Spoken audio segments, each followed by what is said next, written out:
Thank you very much. So I'm Bernard Foing e sono il moderatore della prossima sessione.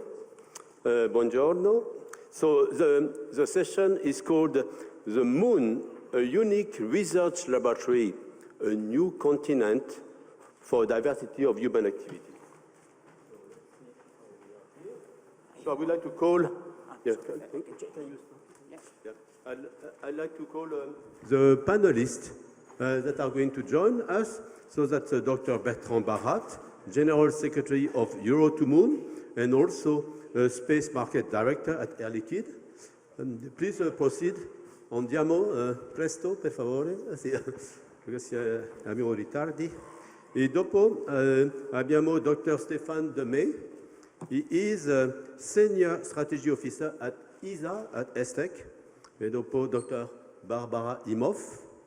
She's a co-founder and co-managing director of Liquifair, Vienna, Bremen. She's also a founder of Space Generation Advisory Council in 1999, like we were in Vienna there. We have also Jerry Sanders that you have seen with a lot of information, but that will be shared with the whole world. So he's co-founder and co-managing director of Liquifair, Vienna. We have, He's Institute Resource Utilization leaders for this team in NASA. And then we have Professor Wu Ji. He is president of the Chinese Society of Space Research. He's former director general and professor at the National Space Science Center. He was also a former president of the International Lunar Exploration Working Group. Yeah. So, okay, without could you manage to put it? Yeah, so the format of this panel that is restricted to 30 minutes because we have a strict time constraint is that we give the floor to each of the panelists for 3 minutes sharp. You know, the universe was formed in 3 minutes, so you should be able to do the same. And I'm going to give an introduction on what activities we could conduct on such research laboratories on this 8th continent of the moon as we mentioned. Just my background, I've been working at the European Space Agency for 25 years as a lead of the first mission to the moon. You can see some, I was under, Jean-Jacques Dordain, Professor Rodota, we had also Jean Werner, and Joseph was there yesterday. And also, I have left ESA now. I have created a new agency, a moon-based agency, and we are actually running a set of activities to prepare for this 8th continent on the moon. And we are running some of those in places that look like the moon, like Mount Etna. We have also a base that I am running in Hawaii, in Mauna Loa.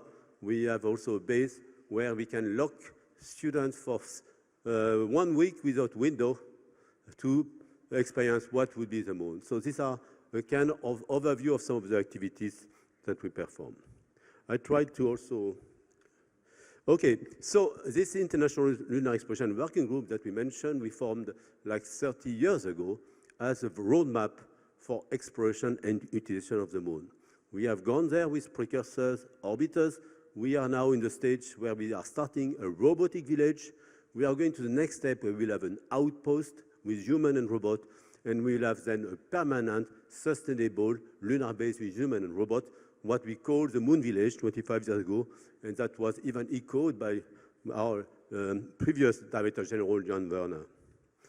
So, just also that I would like to recall that COSPAR has established an International Lunar Exploration Working Group 30 years ago, and every 2 years, this is meeting at large with the community. So we have the places where we have met, and every time we have a declaration that always include what we recommend for science, for technology, but also for protection of lunar environment. So please look at all of those, and we are also going to have such events in the future in the framework of COSPAR in Kyoto, in Busan in Korea, or also in the frame of ISC. Just to remind you that we have gone to the moon. Actually, we have launched a mission to the moon, the first of this millennium, smart one, where we have identified places where we could put this research laboratory, close to the permanent shadowed region, and also close to the peak of light, the place we call the smart one peak of light that we discovered first.